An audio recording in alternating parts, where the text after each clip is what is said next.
সেপাই বলুন বাবু বলুন। এসো এসো তাড়াতাড়ি এসো। হ্যাঁ চলুন বাবু। সেপাই হ্যাঁ বলুন। আমরা দেখতে দেখতে উত্তরনগরে এসে পৌঁছে গেলাম, ঠিক বলেছেন। কিন্তু এখনো কোনো পাত্রী সন্ধানই আমরা করতে পারলাম না। আহা চলো সেপাই আমরা আর কিছু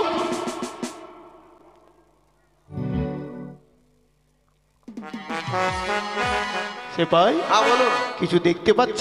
হ্যাঁ পাচ্ছি বাবু পাচ্ছি। মন বলছে দুটি মেয়ে স্নান করে জল থেকে আমাদের দিকে উঠে আসছে। ঠিক বলেছেন। মেয়ে দুটি কিন্তু দেখতে অতীব সুন্দর। হ্যাঁ আমি মেয়েগুলোকে পরীক্ষা করতে চাই। বাবু আমরা তো খাতা কলম নিয়ে আসেনি যে মেয়েগুলোকে পরীক্ষা করব।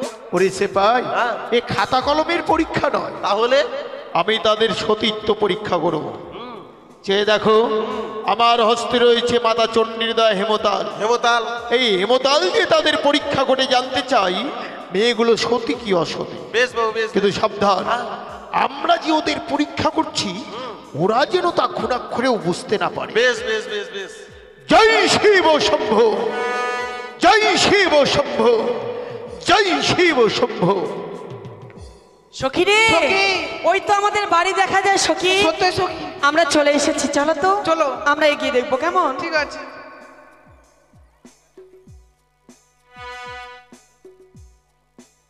জয় জয় মা মনসা দেবী কি জয়। সখী রে, সখী কেন প্রণাম করলাম? কেন? তুমি অবাক হচ্ছ সখী? সত্যি সখী। সখী রে, এই লাঠি সামান্য লাঠি নয় সখী, এ কোনো মহাপুরুষের লাঠি। তাই নারীদের জীবনে দেখে চলতে হয়, দেখে ফিরতে হয়। না জানি এই নারীদের জীবনে বিপদ আসে সখী। সখী এই লাঠি আমাদের কোন সময় কাজে লাগে জানো? কোন সময় সখী? মানুষ যখন বৃদ্ধা হয় বা বৃদ্ধ হয়, হ্যাঁ। বৃদ্ধা বয়স বা বৃদ্ধ বয়সের শেষ সময় লাঠি সবাই ছেড়ে চলে যাবে। মা বাবা কাকা মামা দাদা সবাই ছেড়ে যাবে, কিন্তু লাঠিকে সঙ্গ করলে এই লাঠি কোনোদিনই ছেড়ে যাবে না সখী। সখী, তা লাঠিকে সম্মান জানালাম, প্রণাম জানালাম, তাই এক কোনায় রেখে আমরা গৃহমাঝে ফিরে যাবো বেশ কেমন? সখী, বেশ। এসো সখী। ও তোমরা দিয়ে যাও নিজ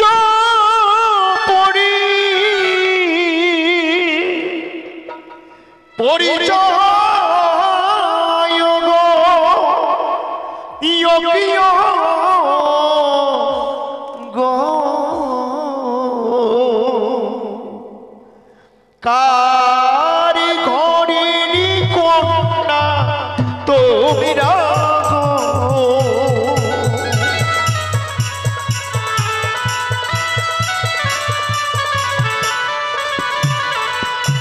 আরে বহলো বলো প্রিয় কন্যা সহত মরি জয় গো ইয় গো কারি ঘরের কন্যা তোমরা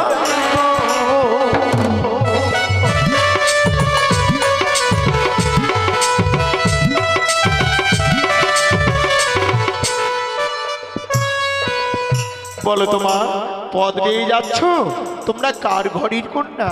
দিয়ে যায় গো ও গো বাবা নিজ পরিচয় গো, ও কি ভালো রাজার ঘরে রাজকন্যা গো।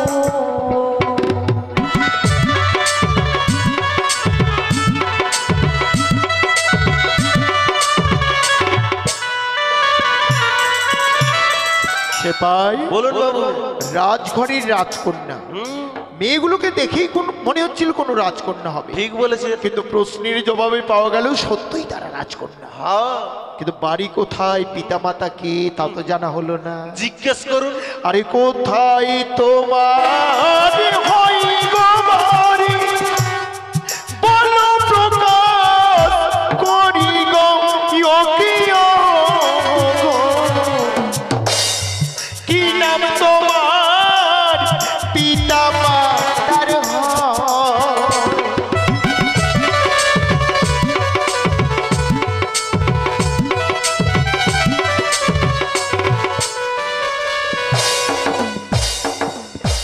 ও জানি না গড়ি ঘর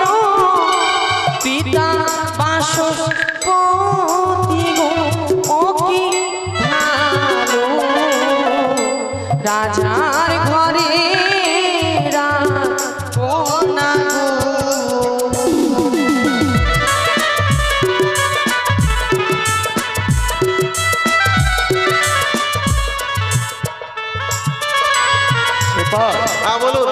আমি কি শুনলাম উজানিনগর অধিপতি বাচস্পতি সৌদাগর আমার বাল্য বন্ধু, আর তারই এত সুন্দর কন্যা আমি তো আগে কখনো দেখিনি। তাই তো কিন্তু যার কাছে আমরা এত কিছু জানতে পারলাম তার নিজের নামখানাই জানা হলো না।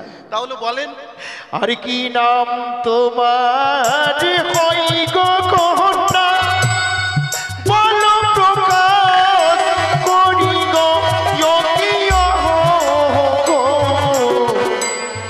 রাজে ঘরের কন্যা তোমরা গো।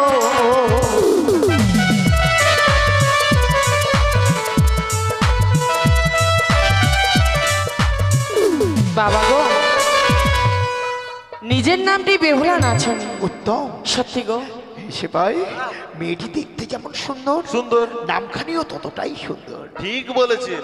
শোনো মা, বাবা তোমাদের পথরোধ করে আমরা হয়তো তোমাদের অনেক বিলম্ব করিয়েছি মা। বাবা, তোমরা আর বিলম্ব না করেই অবিলম্বে নিজ আলোয় ফিরে যাও। ভুলো যদি হয় গো বাবা, ক্ষমা করে দেবেন গো কি ভালো,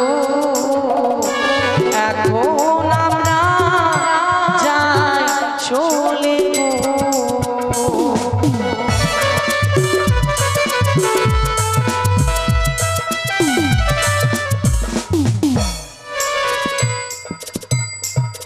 তোমরা শুতে থেকো মা, শুতে থেকো। এইটা কি হলো? আশীর্বাদ করলাম বাবু। এইটা আশীর্বাদ করা হলো না অভিশাপ করা হলো? কেন বাবু কেন? মেয়েগুলো যদি সবসময় শুতে থাকবে তাহলে বিয়ে করে সংসার হবে? তাহলে ওটা কি বলে বাবু, কি বলে? শুতে থাকো নয়, বলো সুখে থাকো। সুখে থাকো, সুখে থাকো, ঠিক বলেছি। আচ্ছা সে ভাই, হ্যাঁ বলেন। আমি যে মেয়ে দুটিকে পরীক্ষা করলাম বললেন, তাতে তুমি কি বুঝলে বুঝতে পেরেছি। কোন মেয়েটি